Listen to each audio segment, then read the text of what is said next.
Hola a todos de nuevo, soy José Crespillo y os doy la bienvenida a un nuevo vídeo de temática de bicis clásicas de los 90 para MTB Pro y Maillot Mag, esta vez con esta espectacular Alpinestars Almega E900 del año 1993, la última de su estirpe. Sí, porque fue el último modelo que Alpinestars fabricó con vainas elevadas. Vamos a verla en detalle.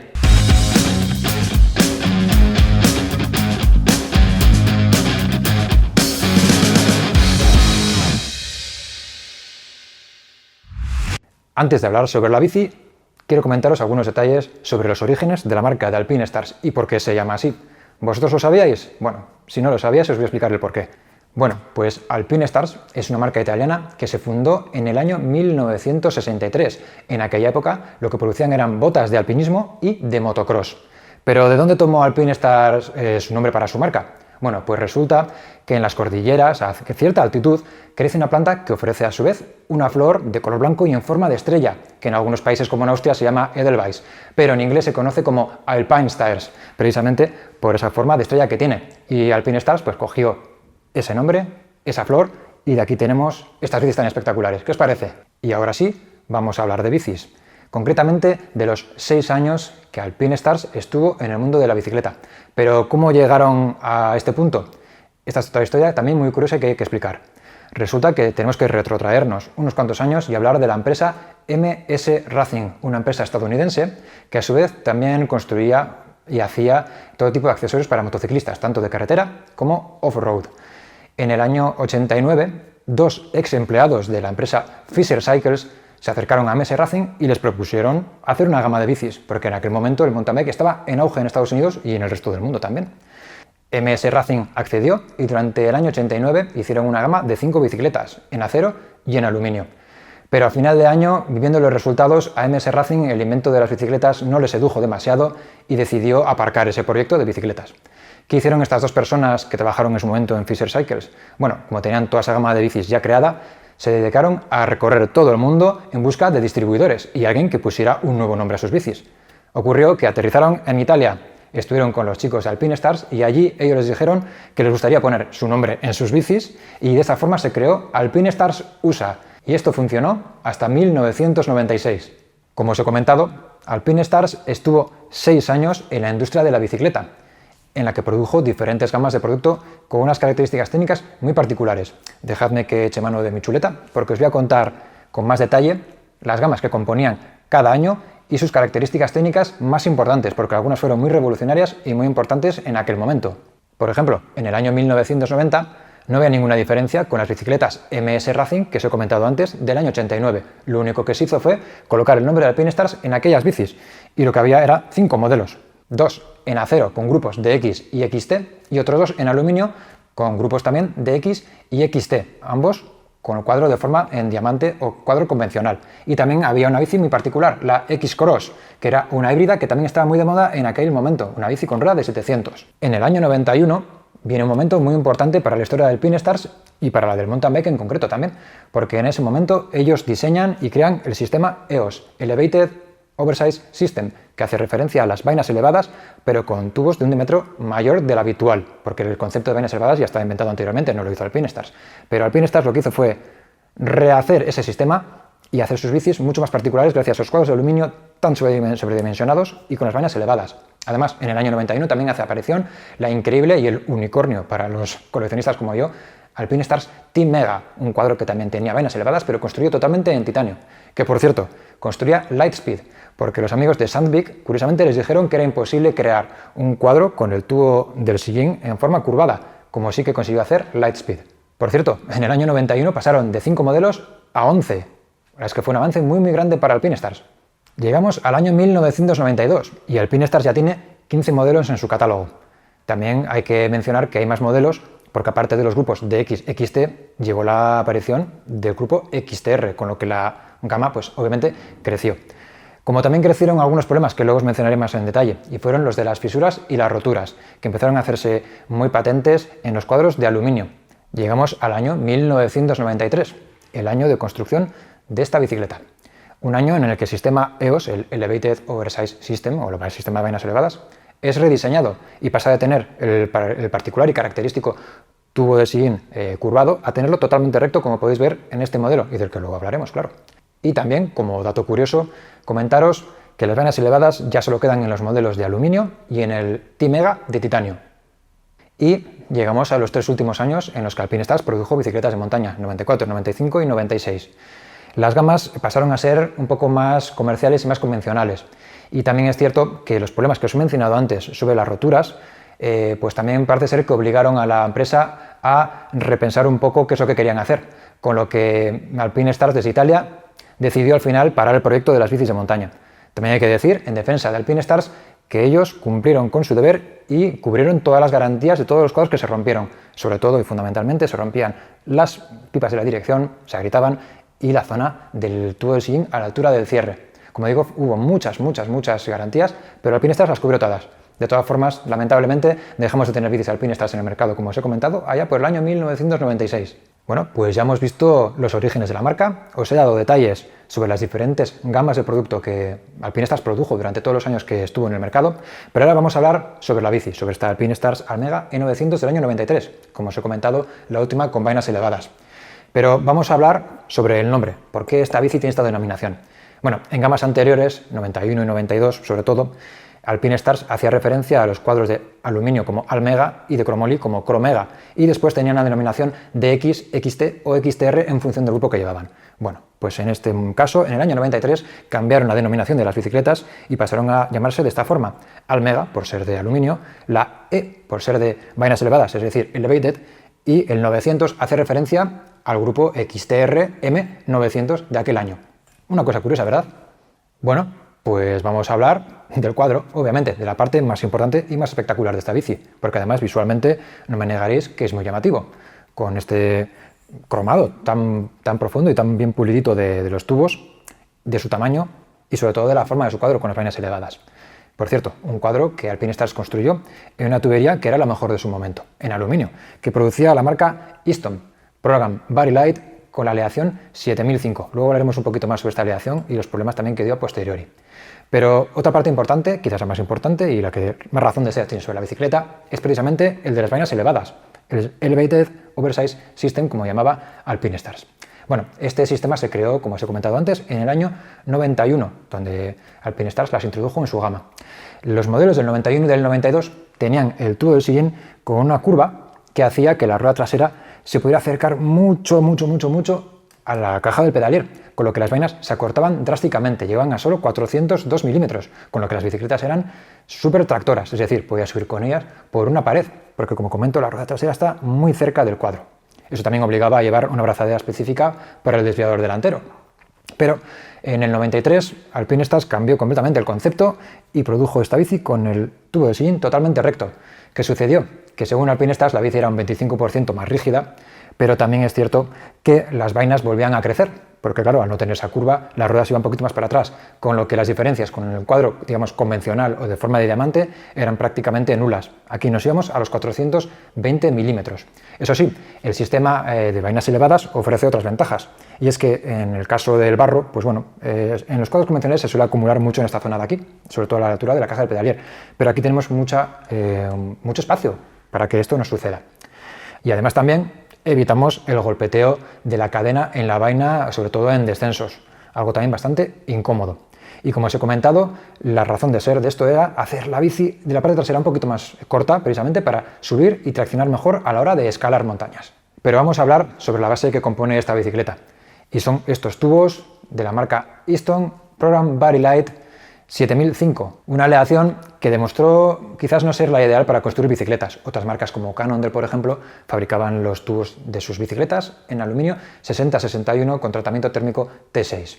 En el caso de Easton, pues decidieron hacer esta aleación 7005 y unos tubos que eran más ligeros y también más rígidos, pero esto resultó ser contraproducente, porque el exceso de rigidez hacía que los tubos tuviesen más tendencia a fisurarse. De todas formas, Easton fabricaba estos tubos con una tecnología que se llama Taper Light. Es algo parecido al conificado de los tubos de acero y que aporta un poquito más de material a la altura de las soldaduras, precisamente para evitar esas roturas. Además, el tubo de la pipa de la dirección era un tubo que era extruido, es decir, se usaba un sistema de extrusión para producir dicho tubo. Y parece ser también que a la hora de hacer este procedimiento industrial, el aluminio se debilitaba de cierta forma, con lo que a la hora de meter las cazoletas y con todas las tensiones que se generaban en la pipa de la dirección, se producían fisuras. Alpinestars llegó a solucionar este tema de las fisuras en la pipa de la dirección poniendo esta chapa de aluminio de refuerzo que podéis ver aquí, con estas soldaduras tan bonitas. Pero también pasó que se rompían mucho por la zona de cierre del sillín, sí, donde se une el tubo del sillín con las vainas. Y bueno, pues como os he comentado, tantas bicis rotas obligaron a Alpinestars a cubrir muchas garantías y desafortunadamente a acabar desapareciendo del panorama de la bicicleta de montaña. Venga, pues vamos a ver en detalle este espectacular cuadro. Vamos a empezar por la parte delantera, en la que vamos a ver esta chapita, que ya os he comentado antes, que suponía, bueno, pues un refuerzo para evitar las fisuras generadas por las tensiones de la propia pipa de la dirección y de la horquilla.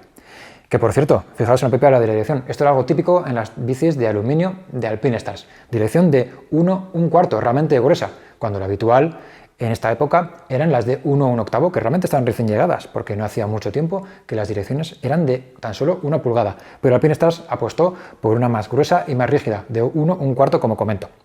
Podemos ver también unas espectaculares soldaduras, con un cordón grueso y a la vista, que le dan un aspecto poderoso al cuadro. Si seguimos hacia atrás, vamos a ver la característica principal de este cuadro, que son las vainas elevadas. Unas vainas elevadas que por su propio diseño pues obligaban a tener unas punteras de entrada vertical, como podéis ver aquí. Y además, otro curioso detalle, y es que la patilla de cambio era de acero y de 2 piezas, con lo cual era también desmontable. Un gran acierto también por parte de Alpinestars a la hora de solucionar problemas de roturas. Y que no se me olvide, fijaros también en el curioso ahusamiento que tienen las vainas en esta zona, que es precisamente para permitir que se pueda poner un bidón en el tubo del sillín.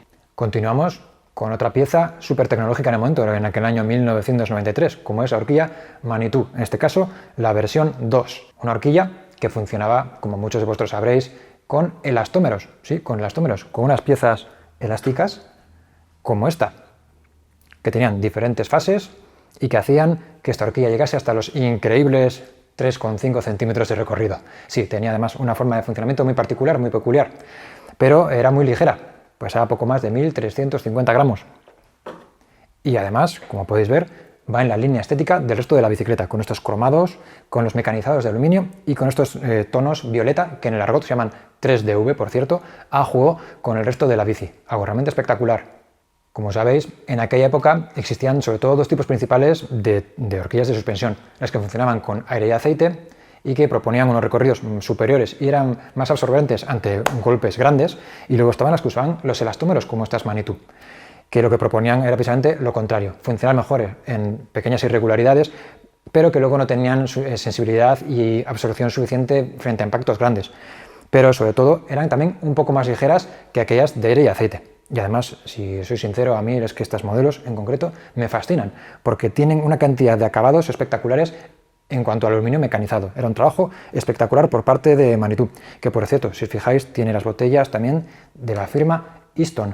Y también, si podéis fijaros, el avance de la horquilla está en las punteras, aunque realmente estas horquillas tampoco variaban demasiado en la geometría de las bicicletas, pero Manitou pensó en todo y, como digo, puso el avance en la parte delantera de las punteras. Como os he dicho, estamos en el año 93 y esta es la Manitou 2, pero tenemos aquí la predecesora, porque en el año 1992 Manitou sacó la primera generación de sus horquillas al mercado. Eso sí, porque en el 90 y en el 91 existía otra versión con las punteras diferentes, pero bueno, de eso hablaremos en otro momento. Esta fue la Manitou 1, la primera horquilla que sacó Manitou al mercado, como digo, y podéis ver las diferencias. Fijaros, el puente aquí es solo una lámina y aquí es una pieza de aluminio mecanizado. A pesar de que parece que tengo menos recorrido, no es real. Es solo que las botellas son un poco más altas. También es un poco más pesada, porque el tubo era de acero y además también era desmontable, cosa que en la Manitou 2 no se puede hacer, al menos con este sistema de 4 tornillos. Pero una de las mejores ventajas que traía la Manitou 2 es que se podían regular en precarga los elastómeros, lo que no sucedía en la Manitou 1. En la Manitou 2 teníamos estos diales aquí debajo que nos permitían jugar un poquito, pues eso, con la precarga de los elastómeros en este caso. No era gran cosa, pero era todo un detalle. En cuanto al grupo que usa esta bicicleta, y como ya hemos mencionado antes, pues es todo un Shimano XTR M900 que salió allá por el año 1992, un grupo de 3×8 velocidades. Pero no me voy a extender demasiado, porque como sabéis tenemos un vídeo exclusivo de este grupo en nuestro canal. Y vamos ahora con las ruedas. En este caso unas preciosas ruedas montadas con unos bujes XTR M900 y con unos aros, quizás los aros más codiciados de la época, los Mavic Sub 117 Ceramic. Os voy a dar unos detalles para que comprendáis la importancia de estos aros. Para empezar, Sub, esto es el acrónimo, y vais a perdonarme mi pronunciación en francés, que significa Sude Usine Process, que es nada más y nada menos que el acabado de la soldadura que une el aro, que es absolutamente invisible. Y luego está, obviamente, el tema cerámico. Es una capa que se le daba a la pista de frenado para darle un punto más de fricción a la pastilla de freno y de esa forma conseguir más potencia de frenado y también más durabilidad. Y además, aunque ahí no lo podéis ver, cuando el sistema de cantidades se ajustaba a la perfección, el tacto era increíble. Y los neumáticos, estos para hacer Dart y Smoke, muy queridos y apreciados por los coleccionistas y por la gente que competimos en aquella época, por ser un neumático muy polivalente y muy conocido, como digo, en aquellos momentos. Pero es que además estos neumáticos tienen truco. Es decir, bueno, ¿y cuál es el truco? Bueno, el truco es que son una reedición. Hace unos años que Panhard Acer tuvo el detalle de construir para sus ruedas de 26 pulgadas estos neumáticos con las tecnologías actuales, pero con el taqueado del neumático clásico y con el flanco en color crema, para poder así tener en nuestras bicis y en nuestras restauraciones. Y unos detalles sobre las cubiertas, que son diferenciadas por delante y detrás. La cubierta trasera es una cubierta muy tractora y en cambio la delantera, la Dart, es una cubierta con un dibujo mucho más direccional. Rodaba bastante bien, pero sí es cierto que no retenía mucho en frenadas. Es por esto por lo que mucha gente colocaba la rueda trasera, en teoría trasera, también en la delantera, para tener más retención y absorción en la rueda delantera a la hora de frenar y bajar fuerte. Y vamos a ir rematando el repaso a esta espectacular Alpine Stars E900 del 93 con los periféricos. Y vamos a empezar viendo el cockpit, lo que es la parte superior de manillar y potencia. Y aquí hay un truco, y es que esta potencia y este manillar no son los originales. Y vais a permitirme el detalle ese, pero ha sido por el bien de mi espalda y de mi cuello. Y os lo explico. Resulta que esta bicicleta traía de serie una potencia de 150 milímetros, nada más y nada menos, y además casi de 0 grados. Esto te destrozaba las cervicales. Como os he comentado en otras ocasiones, estas bicicletas de montaña de los 90 tenían una posición de punción muy agresiva, muy sacrificada. Con lo que, bueno, ya vamos haciendo añitos y pensé en ponerle una potencia mucho más cómoda, esta Syncross de tan solo 120 de longitud y con un poquito más de altura para llevar una postura un poco más recogida sobre la bicicleta. Y el manillar también lo he cambiado, pero en este caso ha sido por una cuestión estética. Y es que el manillar original de Alpine Stars, como veis, el color 3DV, que os he comentado antes también, color violeta anodizado, se le ha ido y quedaba bastante feorro. Entonces, bueno, decidí poner este Control Tech completamente nuevo, pero visualmente mucho más atractivo. Y continuando con el tema del color, el famoso 3DV, resulta que, bueno, forma parte también de la base cromática de la bicicleta. Y lo podéis ver, por ejemplo, en los topes remachados de los cables, como también lo podéis ver en los mismos logos de Alpine Stars. La verdad es que en esta época de los 90 los anodizados eran muy típicos, sobre todo en azul y en violeta, y nos gustaba mucho combinar todo tipo de piezas en esos tonos en nuestros cuadros de aluminio. Ah, y por cierto, volviendo a la dirección, fijaros en el detalle que os he comentado antes, una dirección sobredimensionada para la época, de nada más y nada menos que de 1/4, y como sabéis, con la potencia de cuña y esta dirección de la marca japonesa Ange, de tuerca contra tuerca, otra reminiscencia más del pasado. Y vamos a terminar con los periféricos, con esta preciosa tija original de Alpine Stars en color también 3DV o violeta anodizado. Muy bonita y en conjunto con este sillín Fly Titanium, que por cierto venía de serie ya en aquel modelo de aquel año. Un sillín clásico que todos los coleccionistas apreciamos muchísimo. Más curiosidades sobre esta Alpine Stars Almega E900 de 1993. Curiosidades como que el equipo de competición oficial usaba este modelo, el de aluminio, en detrimento del modelo de titanio. Aún no sabemos todavía por qué, pero sí, usaban esta bici. Una bici que, por cierto, dejó de usar el grupo Shimano XTR a mitad de temporada más o menos para cambiarse a Suntour XT Pro. Ostras, ¿y eso por qué sucedió? Bueno, pues porque el equipo Alpine Stars se enfadó bastante con Shimano en aquella época porque parece ser que dejaron de suministrarles material sin cargo. Que además, fijaros las pintas que tenemos en aquella época y mirad cómo se vestía el equipo oficial de Alpine Stars en aquella temporada. Fijaros en los colores ideales para pasar desapercibidos, como podéis ver. La verdad es que era una ropa que molaba muchísimo, y cuando veías a alguien en las competiciones con esta ropa, ese era alguien que seguramente iba muy fuerte. Fijaros en este maillot, en el culote a juego, un culote que, por cierto, la badana era de risa. Con esto sí que te dejabas el trasero bien fino en aquella época. El casco, este precioso Giro Hammerhead SC, que como veis va a juego con la misma equipación de Alpinestars. Para ir totalmente a la moda tenías que llevar tus Oakley Mumbo, estas en este caso de primera generación. Pero la parte más importante de todas eran las zapatillas, precisamente la especialidad de Alpinestars antes de ponerse a hacer bicicletas. Y aquí tengo un auténtico unicornio, unas cositas que realmente son espectaculares para los coleccionistas. Unas zapatillas Alpinestars de primera generación nuevas en su caja y a estrenar.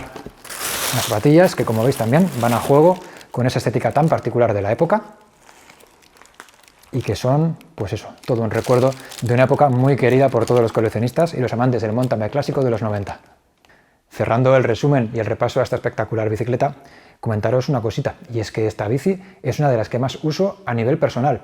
Es por eso la razón del cambio de la potencia de maniar que os he explicado anteriormente, y es que esta bicicleta es súper juguetona, es muy divertida, muy reactiva, y curiosamente, pues quizás seguramente sea la bicicleta más divertida de todas las de mi colección. Una bicicleta que a día de hoy sigue funcionando como el primer día, eso sí, con sus limitaciones. Ah, por cierto, el tema del peso y el precio, que sé que lo estabais esperando. Bueno, el peso la verdad es que no era nada del otro mundo. La bicicleta con pedales pesaba un poquito más de 12 kilos. Claro, el tema de las vainas elevadas añadía más peso al cuadro. Y el precio, bueno, lo de siempre. Os voy a hablar en pesetas y luego lo pasaremos a euros. Pero recordad, esta bicicleta tiene casi 30 años. Bueno, el precio en aquella época era de 415.000 pesetas, que al cambio a día de hoy son unos 2.100 euros. Pero no olvidéis, hace casi 30 años de esto. Bueno, pues esto ha sido todo sobre la espectacular Alpinestars Almega E900 de 1993. Ya sabéis, si os ha gustado el vídeo, no olvidéis de dejar like, no olvidéis de suscribiros, no olvidéis de pulsar la campanita para el siguiente vídeo. Y sobre todo, dejad vuestros comentarios por ahí, que nos encanta leerlos y también responderos. Así que nada, os espero en el siguiente. ¡Hasta pronto!